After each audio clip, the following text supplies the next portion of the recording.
Dear brothers and sisters, good day to you. We are celebrating today the 21st Sunday of Ordinary Time. And the theme of our meditation is the divine teaching for peace and justice from Hebrews chapter 12, verse 11. We read, "Any correction at the time does not seem to be a cause of joy, but for sadness. But later it produces in those whom it has exercised a fruit of peace and justice." To grasp the background of these words, we have to go back to the history of Israel. Already in the book of Exodus, we have God teaching his people through sufferings experience in the wilderness. Then in the book of Proverbs, the wisdom of Israel realized that suffering can be source of teaching. And that is what is called in Hebrew, Musar, discipline, correction. First point, correction, suffering, and sadness. First, they produce sadness. Correction counteract the wild nature in us. Naturally, we like what is pleasing, but by opposing our natural inclination, correction brings us sadness. The pedagogy of suffering goes beyond the pleasure principle, bring us to the principle of reality.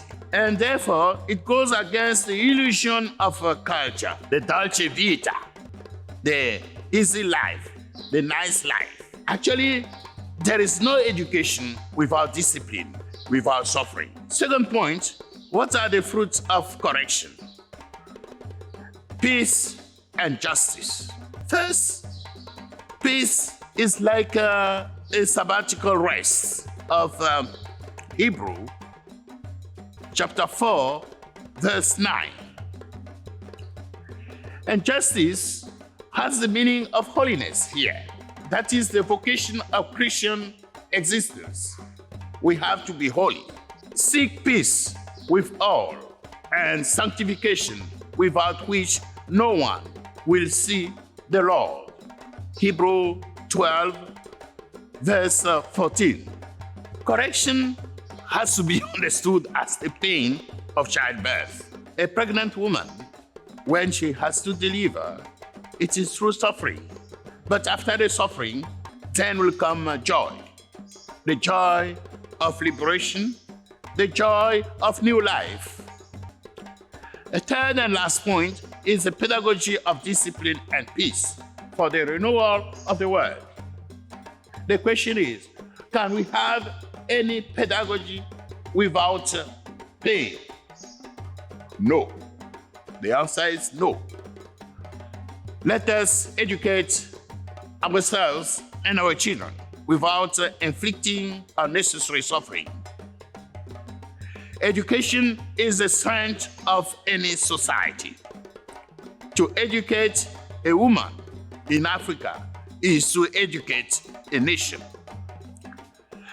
Let us pray the Lord that he may give us his own spirit, the spirit of discipline, the spirit of courage, in order to educate for peace and justice. That are the top priorities for Africa and the world. Let us pray for our children, that the Lord may give them the grace to accept discipline, even if it's with suffering, for a better world of love, justice, and peace. Let us pray for families, that they may truly accomplish their vocation to be a school of correction, a school of discipline.